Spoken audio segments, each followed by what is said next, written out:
Karine Blanche Kandala dit, c'est l'heure du face-à-face, un face-à-face exceptionnel pour un jour exceptionnel. Je sais que vous êtes tous à la maison aujourd'hui, puisque c'est dimanche. Avant d'aller voter, vous allez suivre d'abord ce débat et tout le programme de ce 210. Ensuite, vous irez dans vos différents bureaux de vote. Le thème, c'est la divinité de Jésus. Et particulièrement, nous l'intitulons Jésus-Christ, Fils, prophète ou Dieu. Renaud Boris Mbota nous dit que Jésus n'est pas Dieu. Mais c'est un avis que la prophétesse des nations, du Congo-Brazzaville jusqu'aux extrémités de la terre, Maman Laurence Okanza, rejette de toutes ses forces, rejette de toute son âme. La sœur Tinou Ndembo, de même, rejette ce qu'avance le pasteur Renaud Boris Mbota. Et donc pour ce face-à-face, nous avons trois challengers, trois débatteurs, trois intervenants, trois protagonistes. Nous allons écouter à présent le pasteur Renaud Boris Mbota. Mais avant, je dis bonjour à tous. Bonjour, monsieur le journaliste. Pasteur Renaud Boris Mbota, vous avez 5 minutes. Merci beaucoup. Je salue tous les téléspectateurs dans le nom du Seigneur. Et je crois que c'est un moment très attendu que nous puissions aborder cette question qui est une question très capitale puisque le salut est relatif à cette question sur la divinité. Et tout en sachant que ce point est un point qui est très difficile et très complexe, du fait que déjà la plupart des systèmes religieux ou églises dites des réveils ont proclamé haut et fort que Jésus-Christ était Dieu, créateur du ciel et de la terre, donc avait droit à l'adoration et tout. C'est ce qui est enseigné au niveau des églises. Alors ce matin, je crois que nous allons poser les bases pour discuter de cette question, pour voir si l'enseignement donné sur la divinité de Jésus-Christ, comme on l'appelle, est-il plutôt conforme à la doctrine apostolique? J'aimerais juste vous poser des bases puisque c'est un grand sujet qui sera très vaste et qui nous prendra sûrement beaucoup de temps, le temps qu'il faudra. J'aimerais d'abord commencer à lire la Bible dans le premier verset, puisque nous parlons de la parole et nous parlons du christianisme, alors nous devons avoir les fondements sur la Bible. Le premier verset de la Bible, premier chapitre, premier verset nous dit, je le lis d'abord en hébreu, Bereshit bara Elohim eha shamaim ve'eha eretz, qui se traduit par d'homme. Le traducteur d'homme le rend par au commencement Elohim créa les cieux et la terre, et le traducteur Chouraki le rend par en tête Elohim créait les cieux et la terre. Et lui second le rend par au commencement Dieu créa les cieux et la terre. Alors, ici déjà la Bible nous renseigne sur l'auteur de la création. Nous dit que l'auteur de la création, c'est Elohim. Et dans Ésaïe 45, verset 18, il nous a dit, car ainsi parle Yahvé, le créateur des cieux, le seul Elohim qui a formé la terre, qui l'a faite et qui l'a affermie, qui l'a créée pour qu'elle ne fût pas déserte, qui l'a formée pour qu'elle fût habitée. Je suis Yahvé et il n'y en a point d'autre. Mais ce créateur, tel que la Bible nous le renseigne, dans Proverbe chapitre 30, le verset 4, la Bible dit, je vais lire ceci, qui est monté aux cieux et qui en est descendu, qui a recueilli le vent dans ses mains, qui a serré les eaux dans ses vêtements, qui a fait paraître les extrémités de la terre. Quel est son nom et quel est le nom de son fils? Déjà ici, la Bible nous renseigne sur la nature et la relation du Créateur, que le Créateur a un fils, selon le livre, le passage que nous venons de lire, et ce fils du Créateur, le seul Créateur qui est Yahvé, qui est le grand Elohim, a un fils, et selon Proverbe chapitre 8, le verset 22 jusqu'au verset 24, la Bible nous renseigne en nous disant, Yahvé m'a créé la première de ses œuvres. C'est un être qui parle. Yahvé m'a créé la première de ses œuvres. Avant ses œuvres les plus anciennes, j'ai été établi depuis l'éternité, dès le commencement, avant l'origine de la terre. Je fus enfanté quand il n'y avait point d'abîme, point de source chargée d'eau. Et je vais vous faire remarquer que enfanter ici signifie faire naître ou faire apparaître. Donc, en d'autres termes, il y a un être qui a été suscité ou qui avait apparu sous l'ordonnance de Yahvé avant qu'il y ait quoi que ce soit. Donc, la première des œuvres, c'était cet être-là qui est venu à l'existence. Et le fait que cet être soit venu à l'existence va nous renseigner alors à la suite de quel être il s'agissait. Mais quand le Christ descend sur la terre, nous allons nous rendre compte que dans Jean chapitre 10, le verset 36, il dit « Celui que le Père a sanctifié et envoyé dans le monde, vous lui dites, tu blasphèmes, et c'est là parce que j'ai dit, je suis le Fils de Dieu. » Et sanctifié ici, comme vous le savez, est l'acte d'attribuer à cet être un caractère exceptionnel. Alors, le fait qu'il soit sanctifié signifie qu'il a été mis à part, séparé d'un lot des êtres qui lui étaient identiques. Et selon Hébreux chapitre 1, le verset 4, il a dit « Devenu d'autant supérieur aux anges qu'il a hérité d'un nom plus excellent que le leur. » Et devenir signifie passer d'un état à un autre. On parle toujours de cet être-là. Et il proclame dans le psaume 2e, le verset 7, en disant « Je publierai un décret, l'Éternel m'a dit, tu es mon fils, je t'ai engendré aujourd'hui. » Et voilà que cet être-là qui a été sanctifié publie un décret de sa filiation.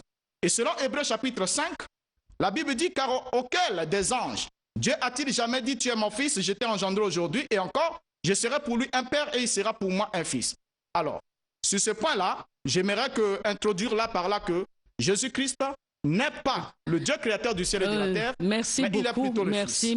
Merci beaucoup. Je voudrais dire à tous ceux qui nous écoutent que ce débat qui se passe aujourd'hui est fondamental. Parce que si Jésus-Christ n'est pas Dieu, eh bien, la parole, cette Bible, n'a plus sa place. Ce débat a été depuis le commencement. Jésus-Christ a été crucifié à cause de ça. Nous allons lire. Nous allons lire dans Jean 8, à partir du verset 58. Donc les Juifs ne croyaient pas que Jésus était fils de Dieu et qu'il était Dieu. Et à cette question, Jésus va répondre. Il dit ceci. Et Jésus leur dit, en vérité, je vous le dis, avant qu'Abraham fût, je suis. Alors ils prirent des pierres pour les jeter contre lui, mais Jésus se cacha et sortit du temple, passant au milieu d'eux, et ainsi il s'en alla. Et nous prenons Marc 14. Le procès de Jésus. Jésus est devant Caïphe. Devant Caïphe, nous allons lire au verset 60. Alors le grand prêtre se leva au milieu, interrogeant Jésus, disant, ne réponds-tu rien? Qu'est-ce que ces gens déposent contre toi? Es-tu le Christ, le Fils du Dieu béni? Et Jésus lui répondit, moi, je suis. Et vous verrez le Fils de l'homme assis à la droite de la puissance de Dieu et venant sur les nuées du ciel. Donc, Jésus reconfirme son nom, je suis. Mais pourquoi les Juifs ont trouvé que Jésus blasphémait? Parce qu'après cette réponse, au verset 63, il est dit, alors le grand prêtre déchira ses vêtements et dit, qu'avons-nous encore besoin de témoins? Vous avez entendu le blasphème. Que vous ensemble, alors tous le condamnèrent comme étant digne de mort. Pourquoi on a condamné Jésus? Parce que Jésus disait qu'il était je suis. Et je suis, c'est le nom que Dieu a révélé à Moïse dans Exode 14. Il dit, je suis qui je suis. Va dire aux Hébreux que celui qui s'appelle Je suis m'a envoyé. Le Je suis est traduit par Yahvé. Yahvé est le nom éternel que Dieu a donné à révéler aux hommes. Et Jésus vient sur la terre. Il se révèle aux hommes en tant que Je suis. Mais Je suis, c'est Dieu. Je suis, c'est Yahvé. Et le nom de Jésus veut dire quoi?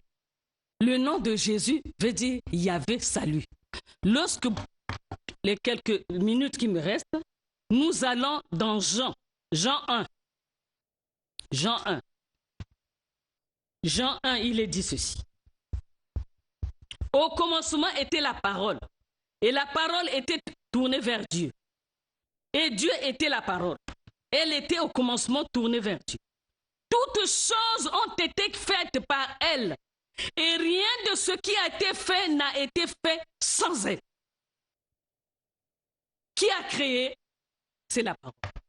Aujourd'hui, le pasteur Mbota est en train de parler. Mais sa parole l'identifie. Jésus, le Seigneur a dit, Yahvé a dit, au psaume 2, il vient de le dire. Tu es mon fils, je t'ai engendré aujourd'hui. Jésus a dit que je suis sorti du Père. Mais ça veut dire qu'il avait la nature du Père. Moi et mon Père, nous sommes un. Mais le Fils de l'homme, c'est l'homme. Donc le Fils de Dieu, c'est Dieu. Jésus a la nature de Dieu. Jésus est Dieu. Merci, bien-aimés dans le Seigneur. Merci d'abord à Jésus-Christ qui fait que je sois l'une des invitées à ce débat. C'est comme l'a dit ma sœur Maman Ngambe, ce débat bien-aimé est très fondamental. Ce débat est fondamental, pourquoi? Parce que dans le monde, toute la question est autour de Jésus-Christ. Ce grand nom, ce glorieux nom qui est combattu depuis fort longtemps. Depuis la nuit des temps, le nom de Jésus est combattu. Voilà pourquoi nous qui le suivons, nous sommes aussi combattus. Je ne vais pas m'attarder. Je vais d'emblée aller dans la parole de Dieu parce que je ne peux pas parler sans la parole de Dieu, mon seul appui. Je vais lire dans Jean chapitre 1er. Je lis au nom de Jésus-Christ au Congo-Brazzaville jusqu'aux extrémités de la terre. Ainsi parle l'Éternel. Au commencement était la parole, et la parole était avec Dieu, et la parole était Dieu. Elle a été au commencement avec Dieu. Je laisse le verset 3 pour des raisons bien spirituelles par rapport à la révélation que j'ai. En elle était la vie, et la vie était la lumière des hommes. La lumière, lui, dans les ténèbres, et les ténèbres ne l'ont point reçu. Il y eut un homme envoyé de Dieu, son nom était Jean.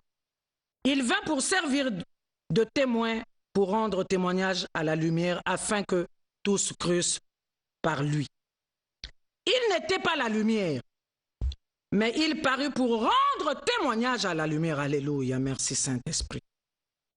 Cette lumière était la véritable lumière qui, en venant dans le monde, éclaire tout homme. Merci Jésus. Elle était dans le monde, et le monde a été fait par elle, et le monde ne l'a point connue. Elle est venue chez les siens, et les siens ne l'ont point reçue.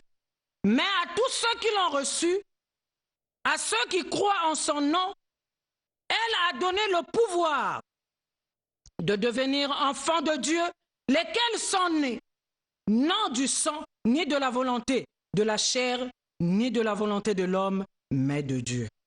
Alléluia, amen. Et la parole a été faite chair. Elle a habité parmi nous, pleine de grâce et de vérité, et nous avons contemplé sa gloire. Une gloire comme la gloire du Fils unique venu du Père. Jean lui a rendu témoignage et s'est écrié, c'est celui dont j'ai dit, celui qui vient après moi m'a précédé car il était avant moi. Alléluia.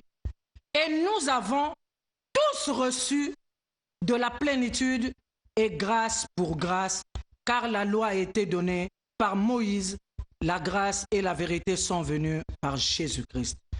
Personne n'a jamais vu Dieu, le Fils unique qui est dans le sein du Père est celui qui l'a fait naître. Alléluia, merci.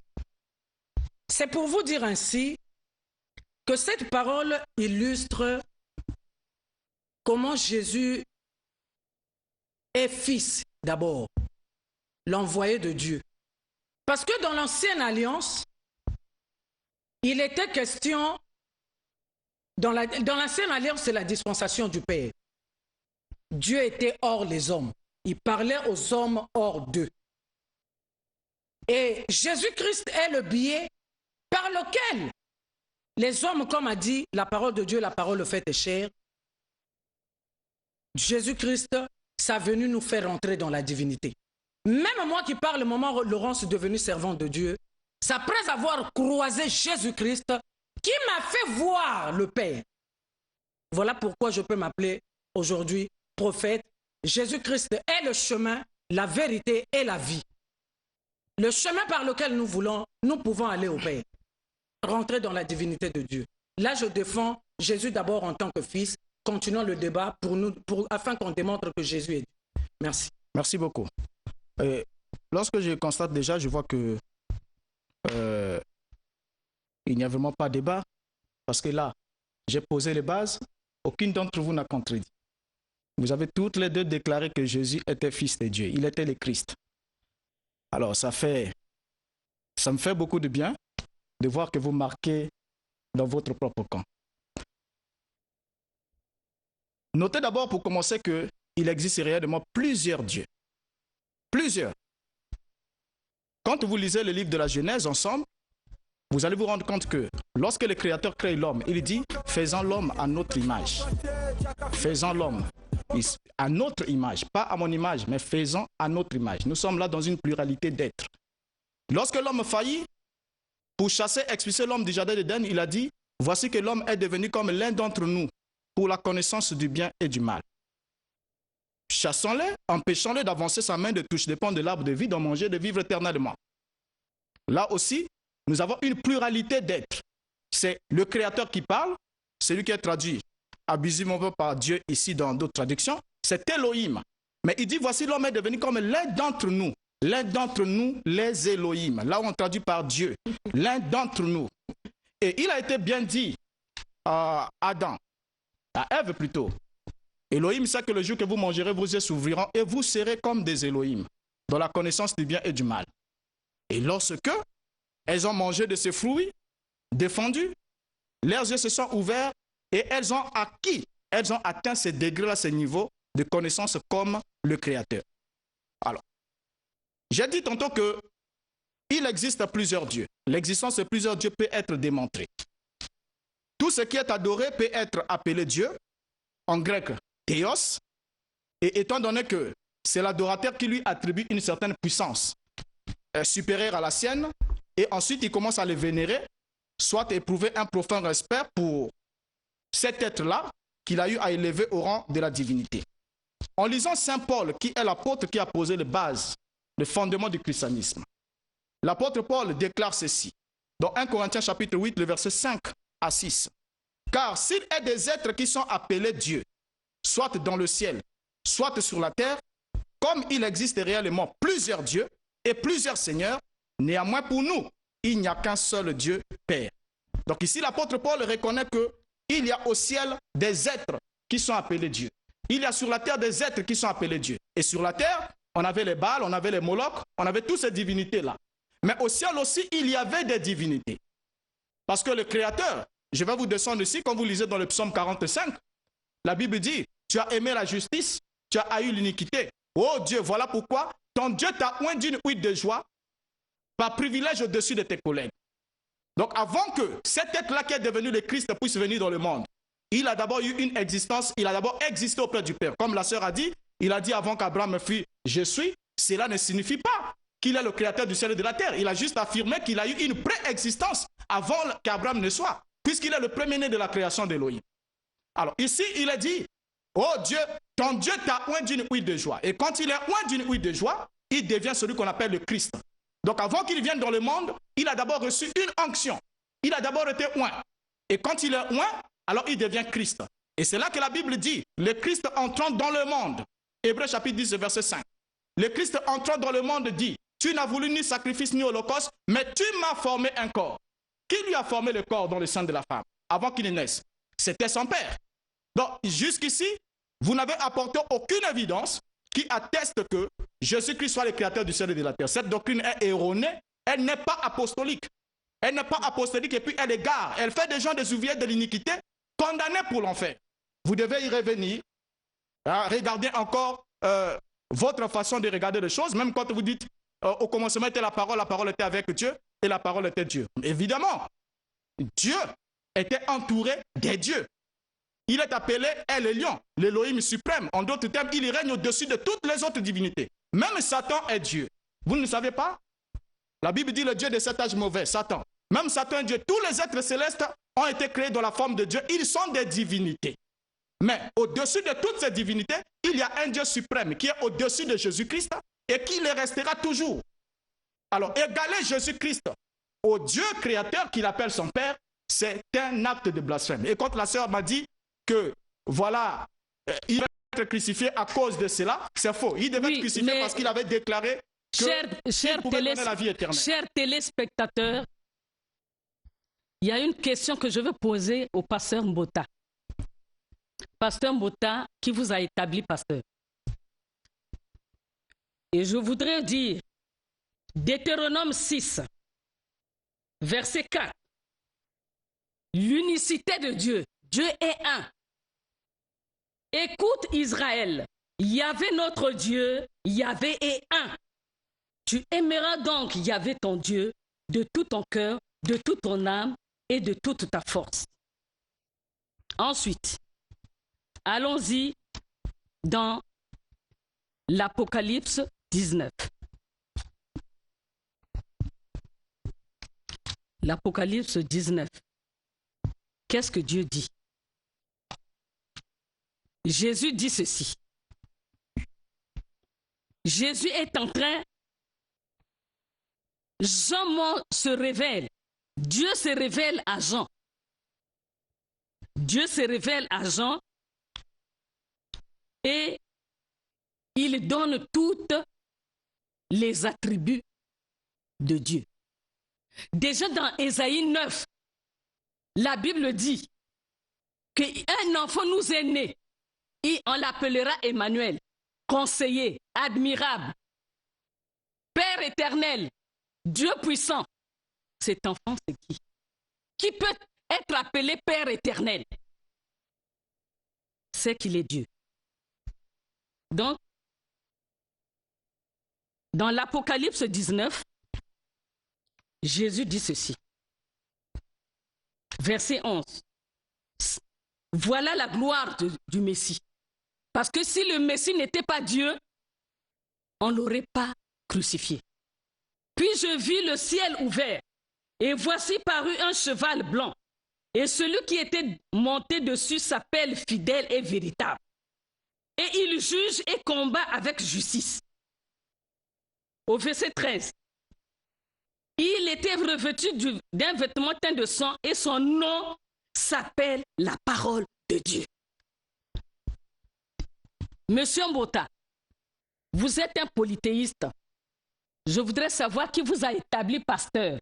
Parce que si vous ne croyez pas que Christ est Dieu, vous êtes le pasteur de qui? Vous servez qui? Les multiples dieux? Ici, la Bible nous montre que Jésus-Christ, la parole de Dieu, est le véritable. Ça veut dire la vérité. Il est la vie. Si vous ne croyez pas à cette parole, ça veut dire que vous n'êtes pas serviteur de Jésus-Christ. Vous êtes un sataniste, vous êtes tout simplement un antéchrist et vous avez la flétrissure de votre mentor qui est Branham. Repentez-vous maintenant parce que c'est les temps de feu que vous attend. Merci. Je vais continuer en appuyant l'avis de ma sœur. Boris Mbota, je suis vraiment déçu d'entendre ça de toi. Une fois, souviens-toi, je t'ai dit, tu aimes une chose et son contraire. Moi, je n'aurais pas voulu que ce débat se passe ainsi. J'avais bien envie qu'on me laisse en face de Mbota, parce que le fait que la parole va encore chez ma sœur, on est sur une même longueur d'onde, ça me perd le temps. Mbota, souviens-toi, une fois, je t'ai dit, tu aimes une chose et son contraire. Si tu as condamné Branham comme antéchrist, toi, tu es antéchrist aussi. Je vais te dire une chose. Pendant que le monde est voué à la perdition, les loges planent. Jésus-Christ, la pierre que les bâtisseurs ont rejetée, a payé le prix. Vous voulez que je vous explique pourquoi? Parce que dans la dispensation du Père, il était difficile à l'homme de comprendre Dieu dans toutes ses facettes, à cause des passions de la chair. Voilà pourquoi le monde évoluant dans le péché, tout temps qui revenait, Dieu a jugé bon. C'était un secret au ciel que aucun, même un ange ne connaissait pas. Jésus-Christ dans son sein, voilà pourquoi j'ai lu la parole faite chair. La parole, c'est qui? C'est Elohim. De qui vous parlez? Mais Elohim est faite chair. Ça veut dire Jésus-Christ, c'est le moyen le plus simplement possible qui a permis à Dieu de rentrer dans la divinité de Dieu. Voilà pourquoi nous l'appelons le chemin. La loi nous a été donnée par Moïse. La vérité, la grâce sont venues par Jésus. Et Jésus en nous accomplit la loi. Quand quelqu'un est en Christ, ce n'est plus quelqu'un qui doit être dans le péché. Je crois que je me fais comprendre. Ce n'est plus quelqu'un qui doit être dans le péché. C'est quelqu'un maintenant qui comprend. La Bible est claire. Ce n'est plus moi qui vis, c'est Christ qui vit en moi. Monsieur Mbota, cher Jazz, faites un débat spécial, mettez Boris Mbota 2 points antéchrist. Parce que si vous voyez le monde en train de s'effondrer, les loges sont pulvérisées à ce point, c'est pour chercher, penser à faire disparaître le nom de Jésus. Mais Jésus-Christ est Dieu. Voilà la dernière parole en cet instant je vais donner à Mbota. Nous allons lire dans l'épître de Paul aux Corinthiens, au chapitre 2, à partir du verset 14. Je lis au nom de Jésus-Christ au Congo-Brazzaville jusqu'aux extrémités de la terre. Ainsi parle l'Éternel. Mais l'homme animal ne reçoit pas les choses de l'Esprit de Dieu, car elles sont une folie pour lui. Et il ne peut les connaître, car c'est spirituellement qu'on en juge. L'homme spirituel, au contraire, juge de tout, et il n'est lui-même jugé par personne. Car qui a connu la pensée du Seigneur pour l'instruire? Or, nous avons la pensée de Christ. Christ en nous, l'espérance de la gloire, monsieur Mbota. Excusez-moi, je vais vous dire, vous êtes un homme animal. Excusez-moi, franchement, vous êtes un homme animal. Parce que si Christ était en vous, vous aurez compris le fait de l'Ancien Testament et le Nouveau Testament. Il ne faut pas qu'il y ait confusion entre l'Ancien Testament et l'Ancienne Alliance. Attention, c'est ce que les pasteurs n'arrivent pas à démontrer, certains. Mais je vais vous dire que Jésus, qui a donné la facilité au monde dans la révélation, dans le Nouveau Testament qui est rédigé, a été au commencement bel et bien le Père en lui, lui est dans le Père. Au 3e verset, Genèse chapitre 1er, je lis rapidement au nom de Jésus-Christ. Le verset 3, ainsi parle l'Éternel, au nom de Jésus-Christ au Congo-Brazzaville jusqu'aux extrémités de la terre. Et Dieu dit, que la lumière soit, la lumière fut. L'Éternel a prévenu déjà le monde. Parce que lui, quand il apparaissait à Moïse, c'était un feu dévorant. Mais quand il vient vers les hommes, parce qu'en ce temps-là, il n'y avait que Moïse qui pouvait comprendre Elohim dont tu parles. Et Dieu a facilité les choses, afin que tous, comme a dit Jean, crussent en lui. Parce que Jean était témoin. Jean n'était pas la lumière, mais nous sommes la lumière. Merci. Je crois que je me suis fait comprendre. Voilà. Nous sommes déjà deux temps de parole. En fait, cette pause, c'est juste pour dire à tous les débatteurs, le sujet, c'est autour de Jésus-Christ. Dites, c'est-à-dire que donnez vos arguments. On n'attaque pas les personnes, mais on attaque ou la Bible ou les théories. Vraiment, n'attaquez pas les individus, les personnalités, mais restez sur le débat, démontrez que Jésus n'est pas Dieu ou que Jésus est Dieu. Voilà, parole Boris Mbota. Merci beaucoup. Et je crois que je l'ai dit ici, ça n'a pas été déplacé. L'apôtre Paul qui dit qu'il y a des êtres qui sont appelés Dieu sur la terre, au ciel. Et j'ai énuméré des êtres qui le sont. Et quand nous lisons même dans le psaume, le chapitre 82, à partir du premier verset jusqu'au deuxième verset et le verset 6, la Bible illustre que les juges humains étaient des dieux. Ils sont appelés dieux par le Dieu créateur lui-même. Et Moïse de même fut fait Dieu pour Aaron, selon Exode chapitre 4, le verset 16. Je t'ai fait Dieu et Aaron sera ton prophète.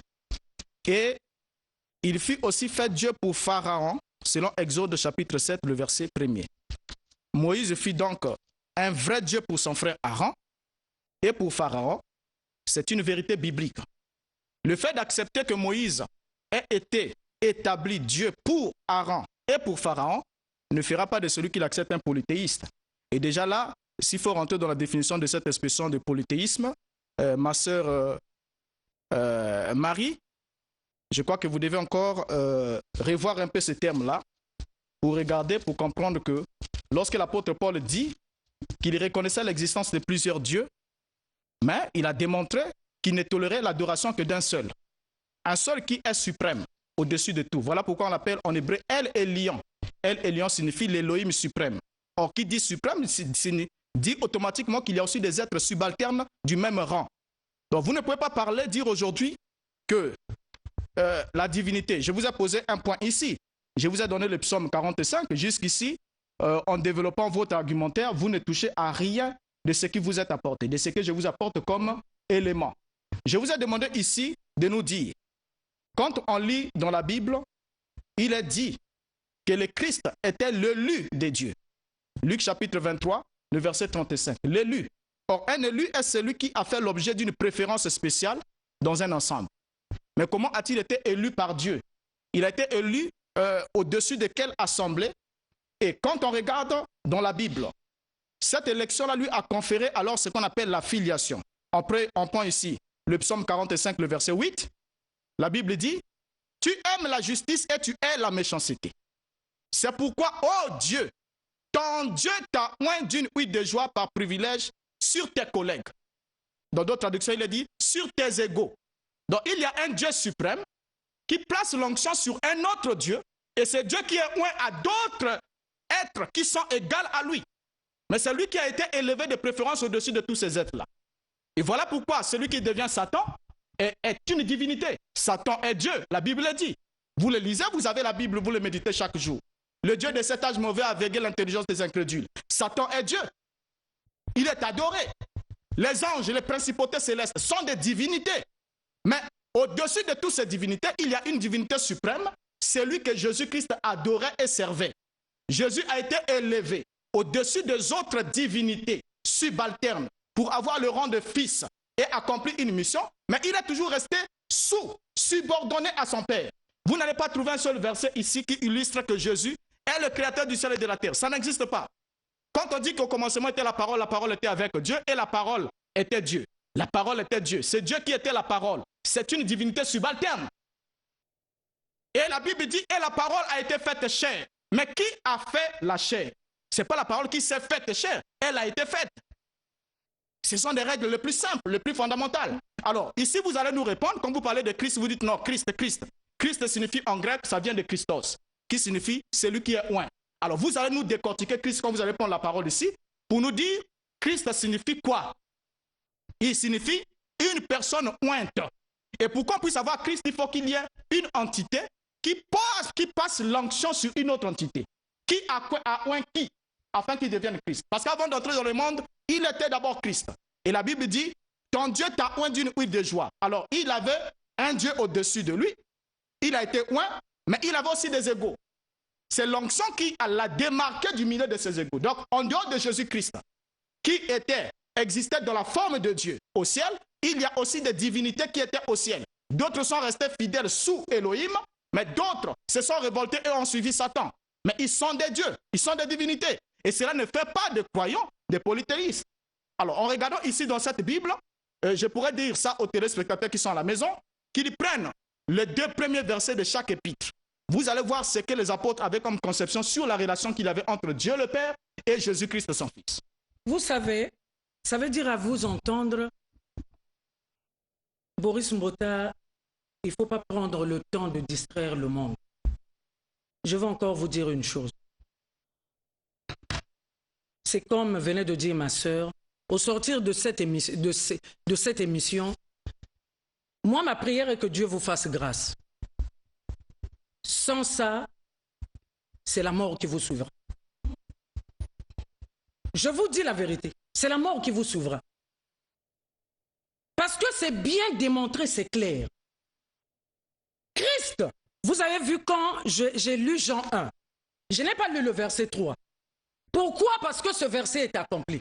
Tout ce qui a été fait par la parole, c'est qui? Les dieux dont tu parles, le diable. Mais si tu parles encore du diable maintenant après la croix, c'est insignifiant.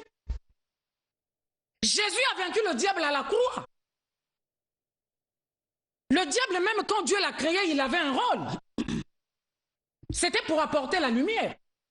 Voilà pourquoi quand il a voulu se passer pour Dieu, le Fils de l'homme est venu sur la terre, la parole le fait chair. Ça veut dire Dieu en même temps. Tu ne comprends pas ce mystère-là. Voilà pourquoi je t'ai dit, il ne faut pas confondre l'Ancien Testament et l'Ancienne Alliance. Attention. Tu verras quand tu vas lire dans Deutéronome, chapitre 5 à partir du verset 7. Tu n'auras point d'autre Dieu devant ma face. Mais ça, c'est l'Éternel qui parle en ce moment-là. Tu ne les serviras point. Tu ne te feras point d'image taillée. L'Éternel interdit. C'est quand il voit l'avancement de l'homme avec la parole, il trouve que l'homme n'arrive pas à se mettre en mesure de comprendre sa divinité. Voilà pourquoi le moyen le plus simple, c'est Jésus-Christ. À la fois au ciel, Dieu est sur la terre. Voilà pourquoi Jésus s'est comporté comme un fils, comme toi et moi. On l'a emmené à l'abattoir. Et quand tu acceptes Jésus-Christ, d'office, tu parles de Christ, mais Christ, c'est la plénitude de Dieu. Ça veut dire l'amour du Père dans le Fils par le Saint-Esprit. La puissance. Quand tu as Christ en toi, c'est là où tu vas comprendre la relation de Jésus-Christ et le Père. Tu verras que c'est une seule personne. C'est un seul Dieu. Mais comme tu n'as pas Christ en toi, voilà pourquoi je n'ai pas insulté, j'ai dit ce que la Bible dit, homme animal. Ne reçois pas les choses de l'Esprit de Dieu. Quand tu as les animosités en toi, tu ne peux pas comprendre Jésus. Mais moi, maman Laurence, là, je suis devenue servant de Dieu de ce rang-là. Ou même certaines personnes, des personnalités tremblent devant cette femme-là. Mais c'est à cause de Jésus-Christ. C'est à cause de Jésus-Christ qui est en moi. Aujourd'hui, je vois même les gens qui se posent des questions, qui se disent, mais elle a quoi de particulier? Parce que je l'ai et je prie en esprit en vérité. Jésus-Christ est Dieu. Tu es dans la logique des loges où on pensait que la divinité n'était qu'en Jésus parce qu'il est le Fils. Ça, ce sont des enseignements des loges. Mon cher frère, tu es vraiment dans l'abomination à l'Éternel. Mais je vais te dire une chose aujourd'hui, tu es en face de toi, quand tu parles de l'onction, que les gens sont, il y a des dieux. Mais c'est là que la nature que Dieu donne à nous autres, même aux personnes humaines que nous sommes, pour aller à la mission pour laquelle il nous appelle. Dieu ne peut pas m'envoyer ou Maman Ngambé sans reverser l'onction sur elle. Voilà comment nous avions eu cette grâce. C'est par Jésus-Christ. La Bible le dit. La parole faite chair. Jésus-Christ est Dieu, mon frère. Si tu veux, prie que tu sois en esprit pour comprendre la relation entre le Père et le Fils. C'est une seule personne. Merci. Merci, ma sœur. Nous allons continuer. Le frère Mbota continue à insister que nous n'arrivons pas à argumenter la divinité de Jésus. Je suis désolé. Allons dans l'Apocalypse 1. La révélation de Jésus-Christ. Donc Jésus se révèle à Jean. Donc Jésus va donner des messages aux 7 églises. Voilà ce Jésus glorifié. Après avoir accompli la première mission, il est glorifié à côté du Père et il va se révéler. Il va continuer à proclamer ce qu'il disait que je suis. Verset 4. Jean aux 7 églises qui sont en Asie. Que la grâce et la paix vous soient données de la part de celui qui est, qui était et qui vient. Et au verset 7, comme nous n'avons pas beaucoup de temps, voici, il vient avec les nuées, et tout œil le verra, et même ceux qui l'ont percé, et toutes les tribus de la terre se lamenteront devant lui. Nous venons de voir au chapitre 19 que Jésus-Christ, la parole de Dieu, vient pour juger les nations. Qui peut avoir la capacité, la puissance de juger les nations? Ce n'est que Dieu. Et toutes les tribus de la terre se lamenteront devant lui. Oui, amen. Verset 8. Écoute-moi bien, frère. Je suis l'alpha et l'oméga. Le commencement et la fin. Dit le Seigneur, qui est, qui était et qui vient, le Tout-Puissant. Quel est celui qui vient? Nous venons de voir que Jésus revient. Au chapitre 19, le véritable revient. Au chapitre 22, Apocalypse, il dit, voici, je viens bientôt. Ma rétribution est avec moi. Je suis le véritable. Donc Jésus, qui se proclame le véritable, mais il est Dieu. Il n'y a que Dieu qui est vérité. Il n'y a que Dieu qui est tout-puissant. Ici, on vient de lire celui, le Seigneur, qui est, qui était, qui vient, le tout-puissant. C'est Jésus. Donc Jésus se révèle à Jean qu'il est le Seigneur qui est, qui était et qui vient, le Tout-Puissant. C'est lui, Zacharie 14. Voici le jour de Yahvé arrive. Et ce jour, au verset 4, alors Yahvé sortira et il combattra contre ces nations, comme il a combattu au jour de la bataille. Mon cher Mbota, on vient de lire dans l'Apocalypse 19 que Jésus revient. Le Messie, le véritable, revient pour juger les nations. Et là, le prophète Zacharie prophétise que alors Yahvé sortira. Donc le Yahvé qui sortira, c'est Christ. C'est le véritable Yahvé, Jésus et Yahvé. C'est ça le mystère. Ce mystère de Dieu qui va se révéler à la 7e trompette. C'est Dieu en Christ. Au verset 4, ses pieds se poseront en ce jour sur la montagne des Oliviers. Les pieds de qui? De Yahvé. Et c'est Jésus qui revient. C'est le retour de Christ. Verset 9, Yahvé sera roi sur toute la terre. En ce jour-là, Yahvé sera un. Ce Yahvé-là, c'est Jésus. Nous attendons le retour de Christ. Jésus est roi. Il est Messie. Il est Dieu et il est tout-puissant. Celui qui ne croit pas en ça, il le crucifie comme les scribes, les sadducéens, les pharisiens qui l'ont crucifié parce qu'ils n'ont pas cru qu'il était le Fils de Dieu, qu'il était Dieu, qu'il avait la nature de Dieu. Et Jésus leur a dit, vous mourrez dans votre péché. Donc aujourd'hui, mon cher Mbota, si vous ne vous repentez pas, vous mourrez dans votre péché. Je répète tout simplement ce que Jésus a dit au scribe. Voilà, c'est en réalité la fin de ce face-à-face. Est-ce qu'il faudra faire une espèce de bis, fallait que je m'arrange, voilà, pour qu'on voit le pasteur Mbota et la prophétesse Laurence qui est avec nous, ainsi que la sœur Dembo. Dimanche prochain, sur la même thématique, le débat continue avec l'apôtre Armel Roland Loufoutou de Pointe-Noire. Mais si vous voulez que dimanche en 8, nous puissions revenir avec l'une des deux dames, à vous de nous dire. Maman Laurence, Sœur Tsilun Dembo, Pasteur Boris Mbota, je vais vous donner un temps de parole chacun, mais vous aurez 2 minutes. Simple seulement, pour convaincre les Congolais. Nous allons commencer avec Maman Laurence. Merci. Allez. Merci, bien-aimé dans le Seigneur. Pour conclure, s'il vous plaît, je vais lire cette parole dans Hébreux 9, à partir du verset 11. Je vais m'arrêter là où le Saint-Esprit va me demander d'arrêter. Je lis au nom de Jésus-Christ au Congo-Brazzaville jusqu'aux extrémités de la terre. Ainsi parle l'Éternel. Mais Christ est venu comme souverain sacrificateur des biens à venir.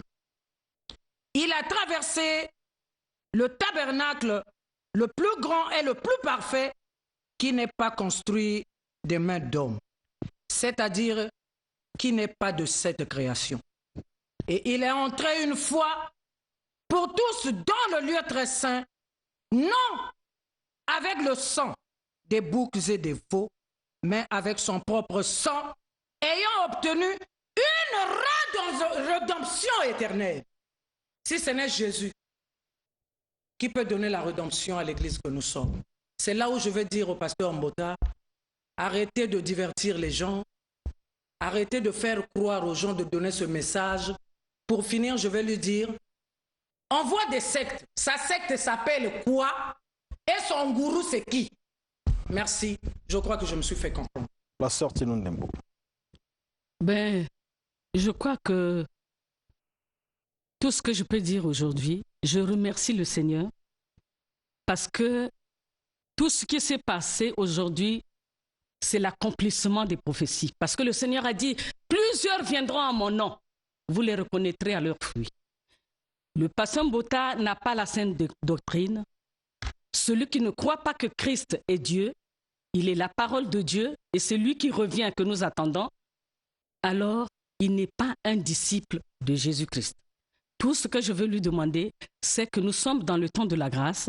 Il est encore temps qu'il se répande et qu'il donne sa vie à Jésus. Parce que quand Christ va rentrer en lui, Christ lui-même donnera sa vie et il va lui donner le Saint-Esprit qui va lui convaincre que Jésus est Dieu. Pasteur Renaud Boris Mbota. Merci beaucoup. En conclusion, j'aimerais juste dire que nous avons parlé, mais je crois qu'on n'a pas débattu parce que aucun point qui a été placé sur la table n'a été élucidé. Vous n'avez pas pu définir Christ. Et j'aimerais m'adresser aux téléspectateurs et tous ceux qui nous suivent partout dans le monde. Je sais que 99% des églises dites des réveils adorent Jésus-Christ comme étant Dieu, créateur du ciel et de la terre. Quand on reviendra le dimanche prochain avec l'autre apôtre, nous verrons l'origine de cette doctrine-là. D'où vient cette doctrine? Parce que la doctrine de l'adoration de Jésus-Christ est un dérapage issu de la doctrine catholique ou romaine qui voulait diviniser Jésus afin de faire de lui l'un des membres de la Trinité. Alors, donc là, vous êtes juste tombé juste dans ces pièges-là, fâchés. Et sachez-le dès aujourd'hui que lorsque vous adorez Jésus-Christ, aucun apôtre dans la Bible n'a adoré Jésus-Christ. Dès son vivant, jusqu'à son départ, et l'apôtre Paul est clair, il dit « J'ai fléchi mes genoux devant le Père ». Quand vous adorez Jésus-Christ, vous violez le premier commandement qui dit « Tu n'auras pas d'autre Dieu devant ma face ». Et maman, quand vous avez donné une écriture ici, le verset « Révélation de Jésus-Christ », vous n'avez pas voulu lire la suite. Apocalypse chapitre 1. Réalisez ça à la maison quand vous serez à la maison. Révélation de Jésus-Christ que Dieu lui a donné. C'est Dieu qui lui a donné cette révélation. Donc, pour les apôtres, Dieu était une entité totalement différente de Christ. L'apôtre Paul le dit, 1 Corinthiens chapitre 11, le verset 3, l'homme est le chef de la femme, Dieu est le chef de Christ est le chef de tout homme, et Dieu est le chef de Christ. Et dans la vision d'aucun apôtre, aucun, même pas un seul, Jésus-Christ était Dieu, celui qu'il fallait adorer. L'adoration est réservée exclusivement au Père. Et Jésus, avant de s'en aller, il a dit, les vrais adorateurs adoreront le Père. Et si aujourd'hui vous adorez le Fils, vous êtes des faux adorateurs. Et des ouvriers de l'iniquité qui égarent les âmes pour les emmener en enfer. Mais en ce jour-là, le Christ vous dira, éloignez-vous de moi car je ne vous ai jamais connu. Vous êtes ouvriers de l'iniquité.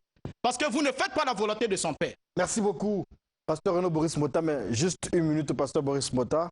Le pasteur Lifoko du ciel vous a suivi vos interventions ici, dans Studio 110, en ce qui concerne vos allégations sur le prophète du temps de la fin, William Marion Branham.